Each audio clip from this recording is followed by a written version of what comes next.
ಅರಮನೆ ಹಾಗೂ ಸರ್ಕಾರದ ನಡುವೆ ಸಂಘರ್ಷ, ಲೀಗಲ್ ಫೈಟ್ ಇದ್ದೇ ಇರುತ್ತೆ ಸರ್. ಅದು ಎಲ್ಲೋ ಒಂದ್ ಕಡೆ ಸುಪ್ರೀಂ ಕೋರ್ಟ್ ಅಲ್ಲಿ ಒಂದ್ ಹಂತದ ಜಯ ಸಿಕ್ಕಿದೆ ಅನ್ನೋ ರೀತಿನೂ ಇದೆ. ಸೊ ತಮ್ಮ ಪರವಾಗಿ ಸೊ ಏನ್ ಹೇಳ್ತೀರಿ ಅದಕ್ಕೆ? ಅದಕ್ಕೂ ಕೂಡ ರಾಜ್ಯ ಸರ್ಕಾರದ ತಕರಾರಿದೆ. ಕಾನೂನು ದೃಷ್ಟಿಯಲ್ಲಿ ನಾವು ಯಾವತ್ತೂ ಸರಿಯಾದ ಮಾರ್ಗದಲ್ಲಿ ಇದೀವಿ. ಇಲ್ಲ ಅಂದ್ರೆ ಕೋರ್ಟ್ಗಳು, ನ್ಯಾಯಾಲಯದಿಂದ ಇಂಥ ಒಂದು ಆದೇಶ ಬರೋದಿಲ್ಲ. ಕಾನೂನು ಯಾವತ್ತು ನಮ್ ಕಡೆ ಇದೆ. ಆದ್ರೆ ಸರ್ಕಾರ ಅವರ ಒಂದು ಕೈಯಲ್ಲಿದೆ, ಪವರ್ ಅವ್ರ ಕೈಯಲ್ಲಿದೆ. ಸೊ ಅವರು ಹೊಸ ಕಾಯ್ದೆಗಳು, ಮಸೂದೆಗಳು ತಂದು ಅವರು ಒಂದು ಬೇರೆ ವ್ಯವಸ್ಥೆಯನ್ನು ರೂಪಿಸ್ಲಿಕ್ಕೆ ಅವ್ರಿಗೂ ಕೂಡ ಅವಕಾಶ ಇದೆ. ಸೊ ನಮ್ಗೆ ಸುಪ್ರೀಂ ಕೋರ್ಟ್ ಇಂದ ಒಳ್ಳೆ ಆದೇಶ ಬಂದ್ರು ಸಹ ಇವರು ಒಂದು ಕಾಯ್ದೆಯನ್ನು ಅನುಷ್ಠಾನ ಮಾಡಿ ಅದಕ್ಕೆ ತಪ್ಪಿಸ್ಲಿಕ್ಕೆ ಅವ್ರ ಕೆಲಸವನ್ನು ಮಾಡ್ಕೊತಾ ಇದ್ರು. ಇದು ಇವತ್ತು ನಾಳೆ ನಾವು ಬಗೆಹರಿಸುವಂತದ್ ಕೆಲಸ ಅಲ್ಲ, ನಡೀತಾ ಇರತ್ತೆ. ನೋಡೋಣ, ಬಹುಶಃ ಭವಿಷ್ಯದಲ್ಲಿ ನಮ್ಗೇನಿದೇನು ಸಂತೋಷದ ವಿಚಾರ ಅಲ್ಲ. ನಾವು ಕನ್ನಡಿಗರೇ ರೂಪಿಸಿರುವಂತ ಸರ್ಕಾರದ ಜೊತೆ ಇವತ್ತು ಹಿಂದೆ ಒಂದ್ ರೀತಿ ಕನ್ನಡಿಗರಿಗೋಸ್ಕರ ಮಾಡ್ತಾ ಇರುವಂತದ್ದು ಎಲ್ಲ ಕೆಲಸ ಆಗಿರುವಂತದ್ದು ಅಂಶ ಇವತ್ತು ಆ ಒಂದು ಕನ್ನಡಿಗರೇ ರೂಪಿಸಿರುವಂತ ಸರ್ಕಾರದ ಜೊತೆ ನಮ್ಗೆ ಸಂಘರ್ಷ ಇರೋದು ನಮ್ಗೇನ್ ಸಂತೋಷದ ವಿಚಾರ ಅಲ್ಲ, ಅದೇನ್ ಖುಷಿ ಪಡಲ್ಲ. ಮತ್ತೆ ಪದೇ ಪದೇ ನ್ಯೂಸ್ ಪೇಪರ್ ಅಲ್ಲಿ ಓದ್ಬೇಕಾಗಿರೋದು ಕರ್ನಾಟಕ ಸರ್ಕಾರಕ್ಕೆ ಹಿನ್ನಡೆ ಆಗ್ತಾ ಇರೋದು ಅದೇನ್ ಸಂತೋಷ ಅಲ್ಲ ನಮ್ಗೆ. ಕಾನೂನು ಏನಿದೆ ಅದು ಪಾಲಿಸ್ಲಿ. ನಮ್ಮ ಏನು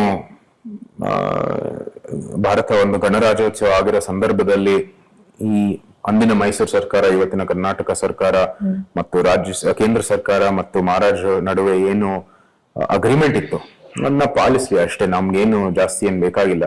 ನಾವೇನು ಹೊಸ ಅಥವಾ ನಮ್ಗೆ ವಿಶೇಷವಾಗಿ ನಮ್ಗೇನು ಹಕ್ಕು ಬೇಕಾಗಿಲ್ಲ. ಒಂದು ಏನು ಆ ಸಂವಿಧಾನ ರಚಿಸುವಂತ ಸಮಯದಲ್ಲಿ ಏನ್ ಅಗ್ರಿಮೆಂಟ್ ಇತ್ತು, ನಾವು ಮೈಸೂರು ಭಾರತಕ್ಕೆ ಒದಗಿಸುವ ಸಂದರ್ಭದಲ್ಲಿ ಏನ್ ಅಗ್ರಿಮೆಂಟ್ ಇತ್ತು ಅದನ್ನ ನೀವು ಅದೇ ಅಂತ ನೀವು ಕೆಲಸ ಮಾಡಿ. ಮತ್ತೆ ಇವತ್ತು ನಾವು ಸಾಮಾನ್ಯ ಒಂದು ಏನು ಸಿಟಿಸನ್ಸ್ ಆಗಿದ್ದೀವಿ, ಭಾರತ ದೇಶದ ಭಾರತೀಯರಾಗಿ ಏನು ಸಾಮಾನ್ಯವಾಗಿ ಎಲ್ಲರಿಗೂ ಲಭ್ಯವಿರುವಂತದ್ದು ಹಕ್ಕುಗಳು ಅದನ್ನೇ ನಮಗೂ ಕೂಡ ನೀವು ಕೊಡಿ ಅಂತ ನಾವು ಕೇಳ್ತಾ ಇರೋದಷ್ಟೇ. ನನ್ನ ಕಡೆ ಪ್ರಶ್ನೆ ಸರ್, ಇದು ರಾಜಕೀಯ ಅಂದ್ರೆ ಎಲ್ಲವನ್ನ ಬದಿಗಿಟ್ಟು ಔಟ್ ಆಫ್ ಕ್ಯೂರಿಯಸ್ ಕೇಳ್ತಾ ಇದೀನಿ. ಈಗ ನಿಮ್ಮ 2ನೇ ಪುತ್ರನಿಗೆ ಯುಗಾಧ್ಯಕ್ಷ ಅಂತ ನಾಮಕರಣ ಮಾಡಿದಿರಿ. ಬಹಳ ಕ್ಯೂರಿಯಾಸಿಟಿ ಇದೆ. ಅಂದ್ರೆ ಗಾಡ್ ಆಫ್ ದ ಎರಾ ಅಂತ ಹೇಳ್ಬೋದು, ಅಥವಾ ಆ ಹೆಸರು ಯಾಕೆ, ಅದರ ವಿಶೇಷತೆ ಏನು? ಈ ಯುಗದ ಅಧ್ಯಕ್ಷ ಅಂದ್ರೆ ಶಿವನ ಹೆಸರು ಅಷ್ಟೇ, ಅದೇನ್ ದೊಡ್ಡ ವಿಚಾರ ಅಲ್ಲ. ಅದರಲ್ಲಿ ಇಷ್ಟ ಆಯ್ತು ಹೆಸರು. ತಾಯರಾಗ್ಲೇ ಹೇಳಿದ್ರು ಕೃಷ್ಣರಾಜ ಒಡೆಯರ್ ಹೆಸರು ಇರಬೇಕು ಅವ್ರಿಗೆ ಅಂತ. ಸೊ ನಿಮ್ ಮೊದಲನೇ ಒಂದು ಏನು ಅದಕ್ಕೆ ಜೋಡಿಸುವಂತದ್ದು ಏನು ಹೆಸರು ಬೇಕು ಅಂತ ನಮ್ಗೆ ಬಿಟ್ಟಿದ್ದು. ಸೊ ಯುಗಾಧ್ಯಕ್ಷ ಅಂತ ನಾವು ತೀರ್ಮಾನ ಮಾಡಿದ್ವಿ ಅಷ್ಟೇ. ಇದ್ದು ಶಿವನ ಹೆಸರು ಒಂದು ಕಾಲಕ್ಕೆ ಅಂದ್ರೆ ಈ ಅಧ್ಯಕ್ಷರಾಗಿ ಅಂತ ಅಥವಾ ಆ ಸಮಯದ ಒಂದು ಆಳ್ತಾ ಇರುವಂತದ್ದು ಏನು ದೇವರಿರತ್ತೆ, ಶಿವನ ಹೆಸರು. ಭಾರತದಲ್ಲಿ ಸಹ ಎಲ್ಲರೂ ಸಹ ನಮ್ಮ ಏನು ಐದರ್ ಭಾರತೀಯ ಪರಂಪರೆಯಿಂದ ಒಂದು ಹೆಸರನ್ನ ಗುರುತಿಸ್ತೀವಿ ಅಥವಾ ಭಾರತೀಯ ಒಂದು ನಮ್ಮ ಪರಂಪರೆ ಒಂದು ದೇವರ ಹೆಸರನ್ನ ಇಡ್ತೀವಿ. ಸೊ ಅದು ಸಹಜವಾಗಿ ಆಗಿದೆ. ನಮ್ಮ ಮೊದಲು ಮಗನು ಕೂಡ ಅದು ಕೂಡ ಶಿವನ ಹೆಸರು.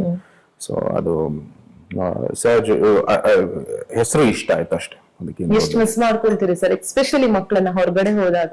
ನೋಡಿ, ಅದಕ್ಕೂ ಸಮಯ ಕೊಡ್ಲೇಬೇಕಾಗಿದೆ. ಅದು ರೆಸ್ಪಾನ್ಸಿಬಿಲಿಟಿ ಇದ್ದೇ ಇರತ್ತೆ ಅದಕ್ಕೆ. ಸೊ ನಾನು ಇಲ್ಲಿ ಮೈಸೂರಲ್ಲಿ ಇರುವಾಗ ಬೆಳಗ್ಗೆ ಅಥವಾ ಸಾಯಂಕಾಲ ಟೈಮ್ ಇದ್ರೆ ಬರ್ತೀನಿ, ಇದ್ದೇ ಇರ್ತೀನಿ ಅವ್ರ ಜೊತೆಗೇನೆ.